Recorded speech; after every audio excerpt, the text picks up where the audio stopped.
What's up, guys? Thank you for joining me. Today we're going to talk about how the corruption in the FBI, the DOJ, and the media had all been coordinated by Joe Biden from the White House, and I'm going to prove that to you in this video. First, we'll start with the FBI. As you know, Kash Patel was recently confirmed as the new FBI director. Here he is before that nomination on the Sean Ryan podcast. Listen to Kash confirm what you and I have been saying for years, and that is that there is, in fact, a two-tiered system of justice. The best, I guess, definition of the two-tier system of justice I can come up with for your audience is the classified documents case. Which one? Which one? So let's use the two presidents, right? President Trump gets his home raided on a bogus WhatsApp warrant, which the FBI leaks to the media. Do you know whose name is in the FBI's WhatsApp warrant for President Trump? That was 65% redacted. Trump's name and my name.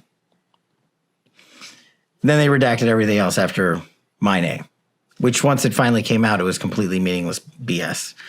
Then they go in there and they stage that photo display and everybody's like, oh my God, look at all this classified materials. You hear that? The FBI staged that photo display at Mar-a-Lago. This is what he's talking about. When the FBI raided Mar-a-Lago, they took the Trump classified documents and laid them all out on the floor for the public to see. Joe was also accused of possessing classified documents, and the FBI knew that Trump would compare his case with Joe's. When Joe was questioned about his classified material, he made a very important claim that none of the documents he had actually said it was classified on the document itself. So how was Joe to know? Joe made this very clear at his press conference right after the Hur report came out. Take a listen. And none of it was high classified. Didn't have any of that red stuff on it. You know what I mean? Around the corners? None of that. None of it was classified. It didn't have any of that red stuff around the corners. First of all, that's a lie, and I'm going to prove it to you in the next clip. But Joe is pointing out that there were no markings on the documents that actually said they were classified. That was Joe's excuse. So the FBI didn't want Trump to have the same excuse. They wanted to make it appear that the documents Trump had were indeed classified. So the corrupt FBI went over to their color printer and had these fake cover sheets printed up and attached them to each of the Trump documents. So you see these front cover sheets that say secret and top secret? They were not on the documents Trump had.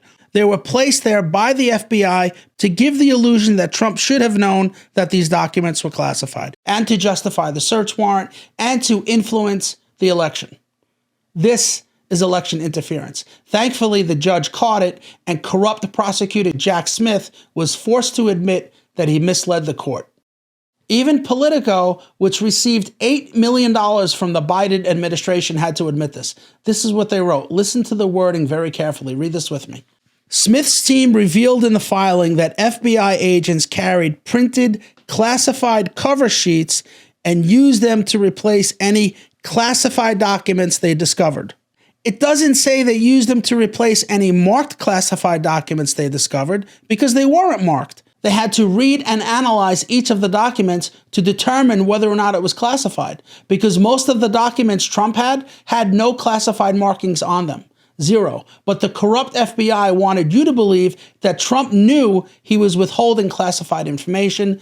That's why the FBI printed up those fake cover sheets. And that's not the only thing the corrupt FBI did to mislead the public. They also released photos showing hundreds of boxes seized during the raid. When you see photos like this, it makes it appear that Trump had thousands of classified documents, when in reality, the amount of classified material that Trump actually possessed could barely fill half a box. Watch Greg Kelly demonstrate. I remember when they indicted Trump, right? The pictures of all the boxes. There were boxes all over the place. There were boxes on the stage. There were boxes in the bathroom. There were boxes in the storage room. There were boxes all over the place. They wanted us to be really freaked out by these boxes. Folks, there's nothing to be freaked out about, because of all those boxes, how many classified documents did the FBI actually get? How many? It's in the indictment. 102 documents at Mar-a-Lago. 102 pages of material. Here's one box. Here's 120 pages worth of stuff. It fits, all right? I like to make this point. Those pictures were designed to scare people and mislead people. He's right. The corrupt FBI wanted to convince you that Trump broke the law. Now let me prove to you that Joe was lying when he said his documents did not contain any classified markings. This is from the Hur report. Our investigation uncovered evidence that President Biden willfully retained and disclosed classified materials. These materials included marked classified documents. So Joe was lying when he said his documents were not marked classified when they clearly were. So they both retained classified material, but only Trump was prosecuted, which is weird because a president can declassify material at any time. When Joe retained these classified documents, he not only wasn't president or just a senator, Joe was a private citizen. Listen to Robert Hur. My team and I conducted a thorough, independent investigation. We identified evidence that the president willfully retained classified materials after the end of his vice presidency when he was a private citizen. This evidence included an audio-recorded conversation during which Mr. Biden told his ghostwriter that he had, quote, just found all the classified stuff downstairs, end quote. When Mr. Biden said this, he was a private citizen speaking to his ghostwriter in his private rental home in Virginia. Get it? Joe willfully retained marked classified documents and shared those classified documents when he was a private citizen. Presidents and only presidents are exempt from this because they could declassify material at any time, always, regardless of who their president is. What they don't explain to the American public is he's a president, former president, Presidential Records Act. Bill Clinton did the same thing. Every president performs on the same thing. They can take what they want. That's the law. Listen to Cash explain what happened when President Clinton actually stole classified material. Bill Clinton took literally recordings of a classified conversation and took them when he left the presidency, and he put them in his sock drawer. It's called the Clinton sock drawer case. No bullshit. They went to federal court, the government, and the federal court adjudicated that President Clinton, as a president, has the Presidential Records Act. He can take what he wants. The court never even found out what was on the recording. It's that strong. And that's the law. So then why does this DOJ come in and say, well, it doesn't kind of apply to Trump? And then you interview Joe Biden, and he was never president. He had 4 different locations of 20 years of classified information. It was more than 20 years. Remember, Joe was elected to the Senate in 1972, so he's been doing this for a period of about 52 years. Trump took documents related to his presidency, which was just a period of only 4 years. And again, because Trump was president, he could declassify those documents at any time. Also, Trump had his documents in a locked room with security cameras, safeguarded by Secret Service. Joe had his documents spread out all over the place. Mr. Hur, classified documents were found at the Penn Biden Center? That's correct. They were found in President Biden's garage? In Wilmington, Delaware, yes. And in his basement den? Also in the same home, yes. And his main floor office? Correct. And his 3rd floor den? Correct. At the University of Delaware? Correct. And at the Biden Institute? Correct. The corrupt media attacked Trump for moving boxes down the hall into another secure room, but they ignored Joe, who had his documents spread out throughout multiple states. Yet Trump was the one prosecuted. Listen to Cash explain why they decided not to prosecute Joe. But their excuse to not prosecute Joe Biden was, well, basically he's too inept. He's too feeble-minded, so we're not going to prosecute it. I've never heard that. That's legitimately why they didn't prosecute That's what him. the special counsel appointed to the investigation told Attorney General Garland, and Garland came out and literally said, well, we don't think Joe Biden meant to do it. And I was like, what?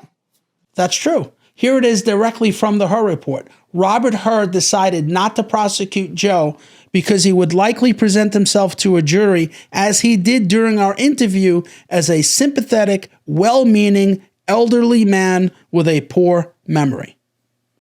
It is not the job of the FBI or the NYPD or any other police agency to make that decision. Cops and agents make arrests based only on probable cause.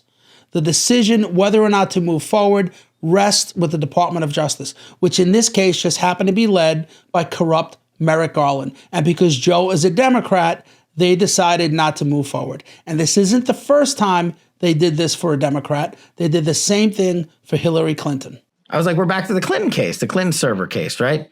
It's like when Comey created this new legal fiction. No reasonable prosecutor, first of all, it's not the FBI's job to ever make a prosecutorial decision, but no reasonable prosecutor would bring this case. I was in the National Security Division at the time. I was doing the discovery for Benghazi where we found her freaking email. And then they took that investigation away from us. And then it became the Clinton investigation, right? That everybody now knows about. I was like, who is this guy talking about? Do you remember that? When Comey came out and said Hillary is guilty, but we don't think a prosecutor would take this case? Although there is evidence of potential violations of the statutes regarding the handling of classified information, our judgment is that no reasonable prosecutor would bring such a case. As a result, although the Department of Justice makes final decisions on matters like this, we are expressing to Justice our view that no charges are appropriate in this case. He just admitted that the DOJ makes the final decision, but Comey recommended that Hillary not be prosecuted. Two-tiered system of justice, one for Trump and another for Democrats. So we'll prosecute a guy who has a legal justification to have those documents because we don't care, it's Trump.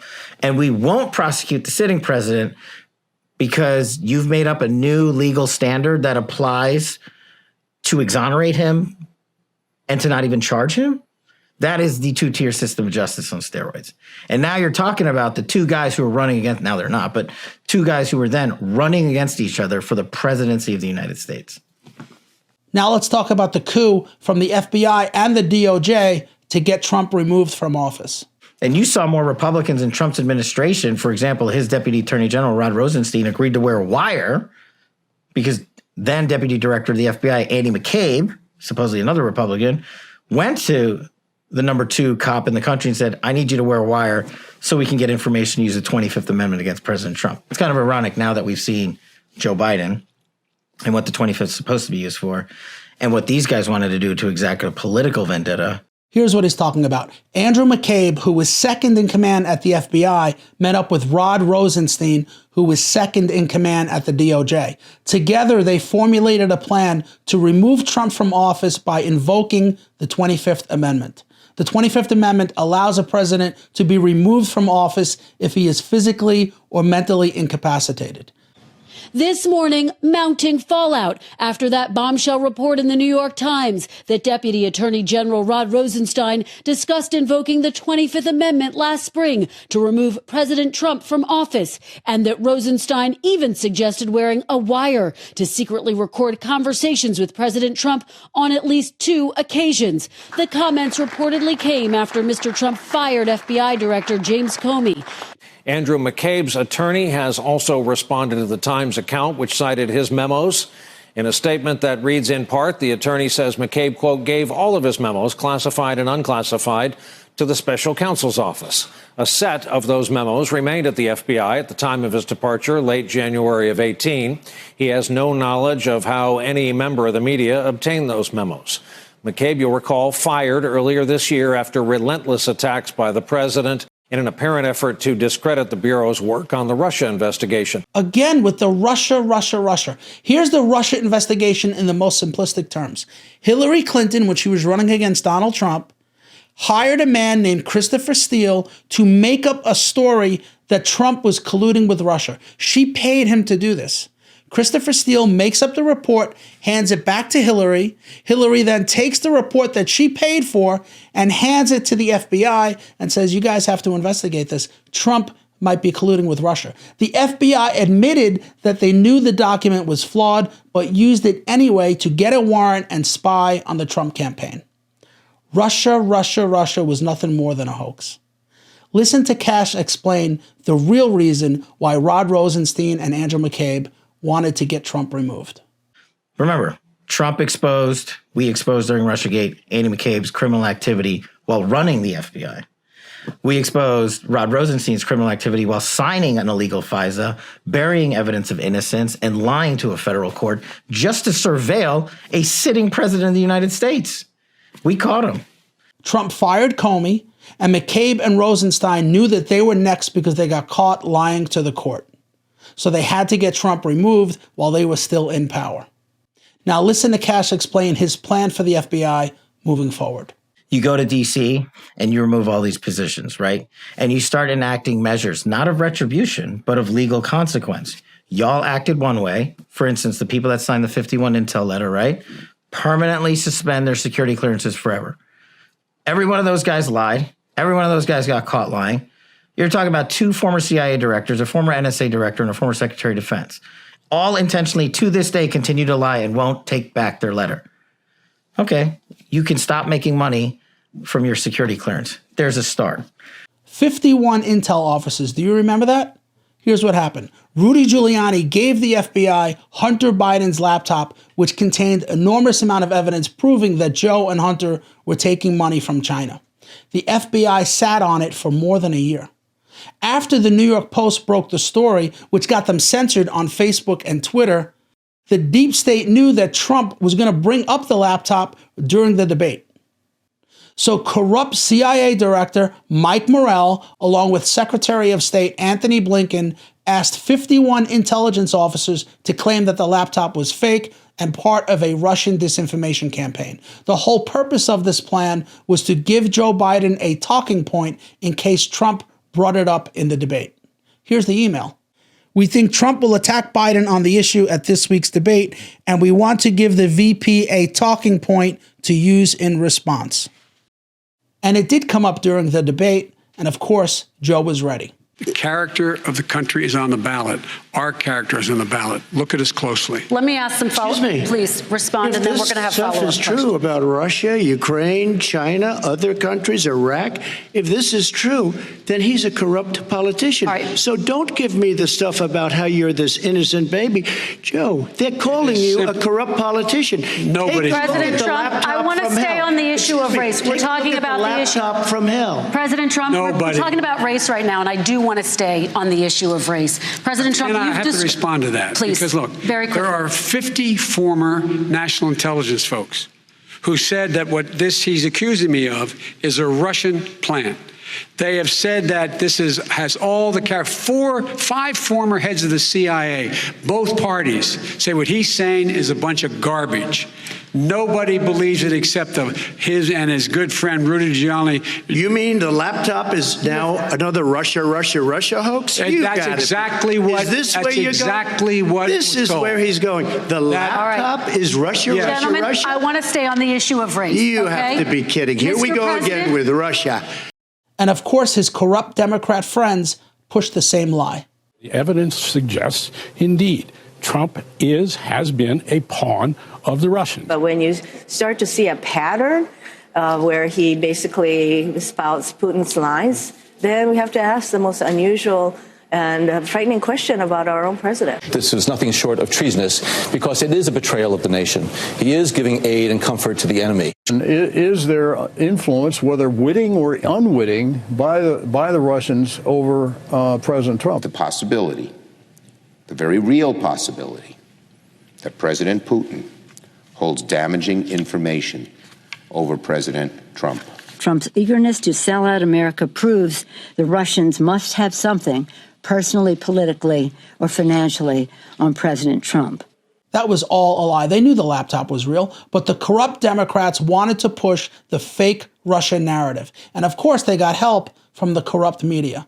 Biden's secret emails. A really fishy story. The Post claimed that the emails were found on a laptop computer that was brought to a repair shop in Delaware in the spring of 2019. The FBI is now investigating whether those alleged Hunter Biden emails are actually connected to a larger foreign intelligence operation. They may be related to a foreign intelligence operation. Foreign intelligence operation. Foreign intelligence. Foreign intelligence. Foreign intelligence operation. For all we know, These emails are made up. The information found on the laptop may be part of a Russian disinformation campaign. Part of a Russian disinformation effort. Described by many intelligence experts as having hallmarks. All the hallmarks of a Russian disinformation. Russian disinformation. Disinformation campaign. This is a classic example of the right-wing media machine. This is why nobody watches them anymore. They all lied. Everybody knew the laptop was real. The media knew that it was real. The corrupt Democrats knew that it was real. The FBI knew that it was real. And the 51 intel officers who signed that letter also knew that the laptop was real and had nothing to do with Russia. In fact, it was proven to be real by Hunter Biden himself, because once those pictures of him surfaced, Hunter was stupid enough to have his friends in high places go after and prosecute Republicans for sharing his personal information.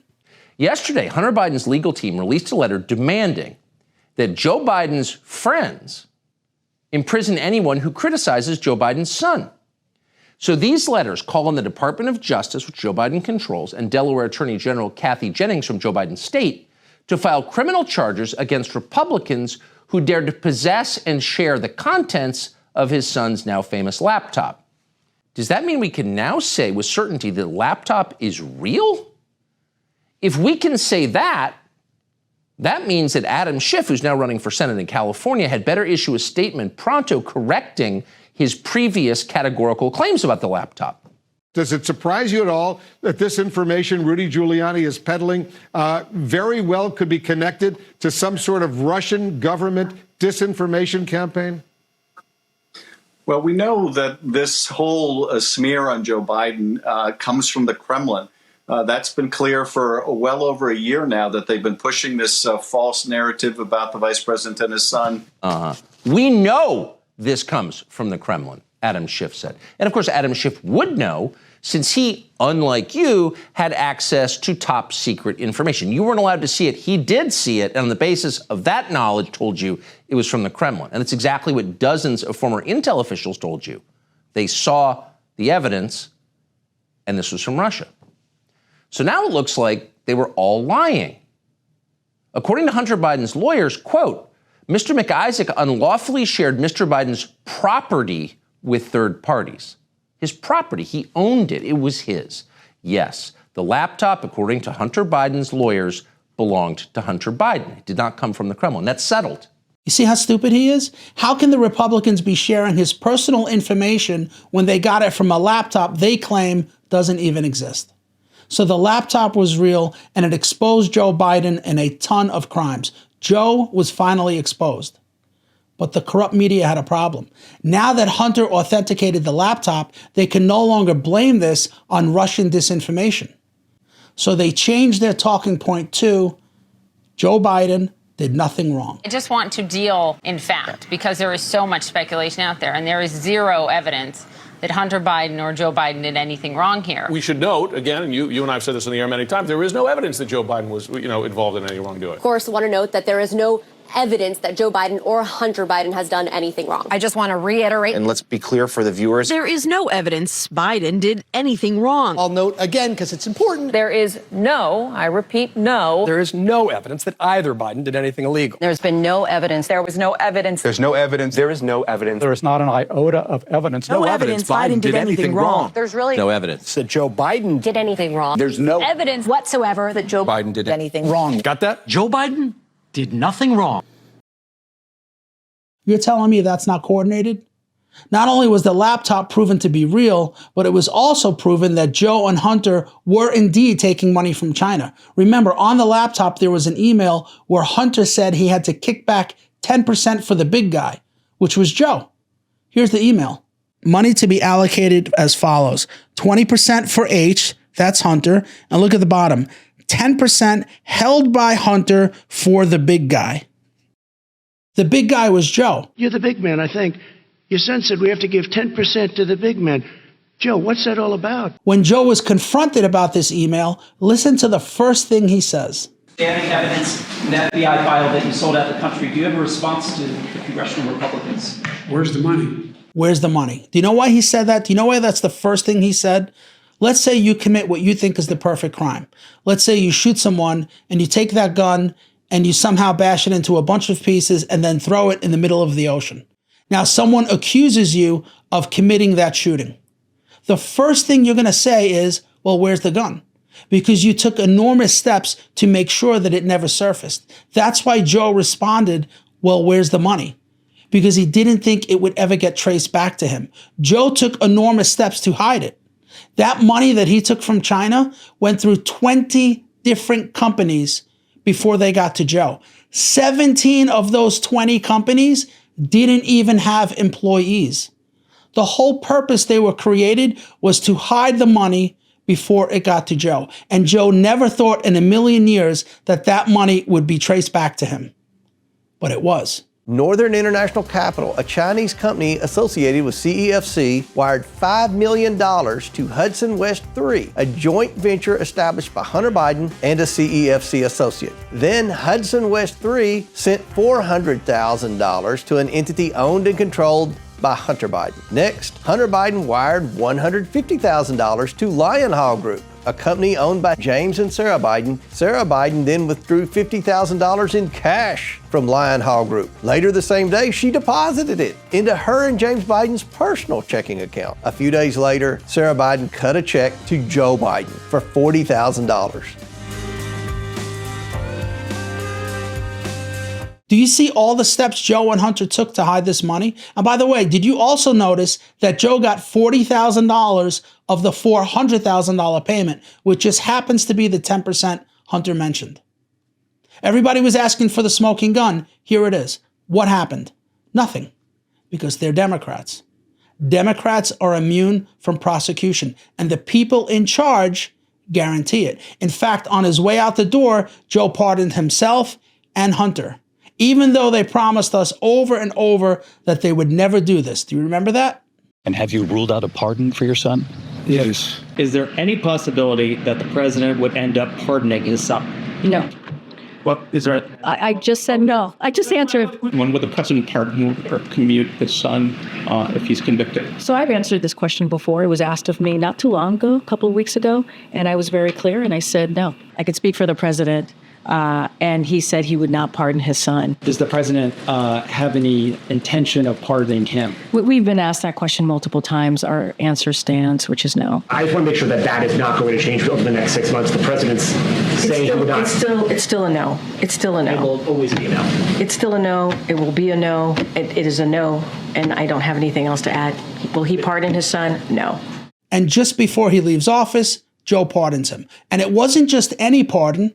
Listen to this. President Biden pardoning his son, not just for the gun crimes for which he was convicted, and not just for the tax crimes for which he pled guilty. Instead, Biden gave his son an extraordinarily sweeping pardon for any and all crimes he committed, may have committed, or even merely been involved in at any point in the last 10 years. And now that Hunter's been pardoned and he knows that he can't be prosecuted, what does he do? He admits it. Yeah, Joe was the big guy, and I did kick up 10% to him from my China deals. The most corrupt administration ever. Guys, there's so much more I want to talk to you about, but I'm running long. We haven't gotten to Peter Strzok and Lisa Page. We haven't discussed corrupt James Comey, and we haven't even mentioned Merrick Garland. I'm going to make a part 2. I hope you come back and join me for that. If you like this video, please consider subscribing. Please give me a thumbs up and share it because it helps the algorithm. I hope you enjoyed watching. Thank you for staying to the end, and I hope to see you for part 2. My son has not made money in terms of this thing about, what are you talking about? China. I have not had, the only guy made money from China is this guy. He's the only one. Nobody else has made money from China.